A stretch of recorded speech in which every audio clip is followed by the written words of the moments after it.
Hi everyone, my name is Sarah Beth, and I recently finished reading Cryptonomicon by Neal Stephenson. This book was published in May of '99, much like me, and is about 910 pages long. So it's a big undertaking, I'm not going to lie, and it is more of a technological novel that holds up quite well to today's standards. I think that Neal Stephenson puts a lot of validity and into his work just based on his research and his background in physics. He has a major in physics, and I believe that because of that, even though it's more of the theoretical side of what he personally studied in engineering, which is more of what he's writing about, is more on, what you'll be using as opposed to the theorems. I think that there's a lot to be said about his works. And as I was reading his previous work, Snow Crash, someone came up to me and asked me if I was an engineer. And I understand why they asked me that now. This is definitely a slower novel, so if you do not enjoy cryptography, which is the study of breaking codes, if you do not enjoy digital digital electronics, I should say, or if you don't have you're not a big engineer, you don't like that background, you don't have a penchant for it, I will not recommend this book. This book is a bit of a slow burn, and there are very, very slow points of it. I think it took me about to page 250 to really break into the novel, because there's a lot of different viewpoints, and that's mostly due to the fact that the book is structured in a way in which there's two parallel storylines occurring at the same time that intersect in which the way the story plays out. And so the first storyline, which is happening at the same time, is 1945. It surrounds the mathematicians that were trying to break codes during World War II.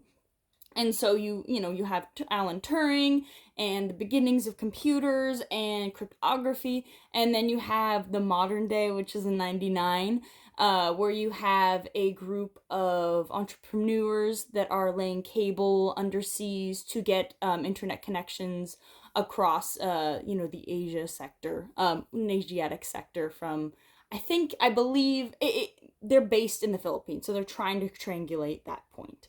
And I do think that it holds up very well. And I think due to the fact that while, of course, all of our technology has really changed, this book centers around the cryptography.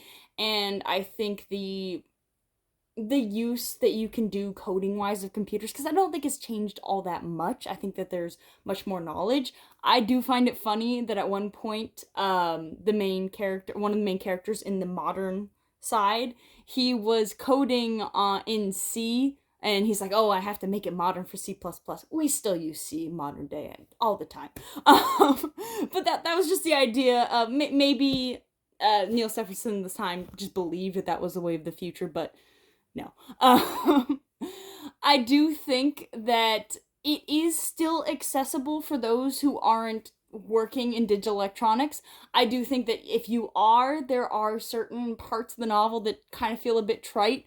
At one point, he was explaining Linux commands, and he was explaining square waves. He didn't even go into clock, but there's Van Eyck Fracking, which was a big proponent of this novel and how people were trying to steal intel from a computer, and he was explaining the way that pixels would be written across on a screen, and I said to myself, oh, I use this in a midterm project. And so I thought it was hilarious that everything that was on the technical side just kind of seemed like trite knowledge to me, but it was still very fun to see in a more fictionalized format. There was a lot of graphs in here. You'd see square waves, and he described how noise would be seen in those waves, and I said to myself, that's still a very clean signal. But not to geek out or anything, but I think that if that is your penchant, then this is definitely a go for you, and I think that it is a big payoff, though it's a very slow novel. I do believe that another big part, and this is why I think not a lot of females will read Neal Stephenson's work, is due to the fact that he cannot write female characters very well. I think in Snow Crash, it seemed more likely that the single female that he wrote would act in such a way, because I think her character was a bit more developed in such a manner.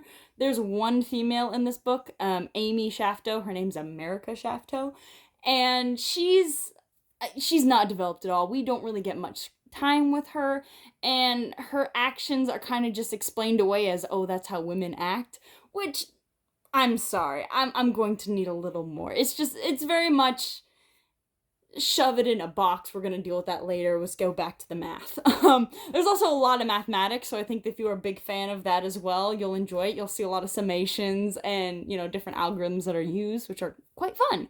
Oh, at least for me. Once again, I know this isn't for everybody, but I do think that there is something to be said about the way he makes his plots, because the way that it intercepts between the two parallel lines is actually, it really layers it and paces it well in its slow format. I just think that there was stuff that could have been taken out. It's 910 pages. It's considerably bigger than the other work I've read from him, Snow Crash, and I think that it could have just been condensed a little. I think that is the problem. There was also just times I didn't want to read about certain characters, like Bobby Shafto. I never really wanted to read his segments, but I read them anyway, and it just almost felt groaning. I said to myself, oh, I want to go back to this character, and I want to see how he's making one of the first computers. I want to see, the tubings, and I want to see the different signals. Or I wanted to see the modern day where, you're coding on computers and hacking. Those were the things I was more interested in than, the story about a Marine grunt during World War II. And I think maybe that might appeal more to other people, but I think that there was definitely just a little bit too much where you didn't need all of that information, but it intersected quite well. So I will say that. It's much like the modern The Batman with Robert Pattinson, where the film was quite long, but it was kind of hard to see where to take things out, but you knew that it was just a little too long. Great film, though. Do recommend. But as for this book, I'm going to recommend, if you haven't read Snow Crash, read that first. I think that if you enjoy his writing from that standpoint, then I think then you can move on to this book, because it is an undertaking. And if you do not enjoy the themes in that book, which are slightly different from this book, because that's more, even though it was written before this book, I would say it's almost a bit more modern in the way that it's more centered around like almost video games. It's virtual reality internet, which I feel is more, it's cooler. It's more fun to read about as opposed to, digital electrical engineering, I should say. Sorry. But I do recommend it if this is what you like to read. And I enjoyed it. So be warned, but still maybe check it out. So hope you have a good one.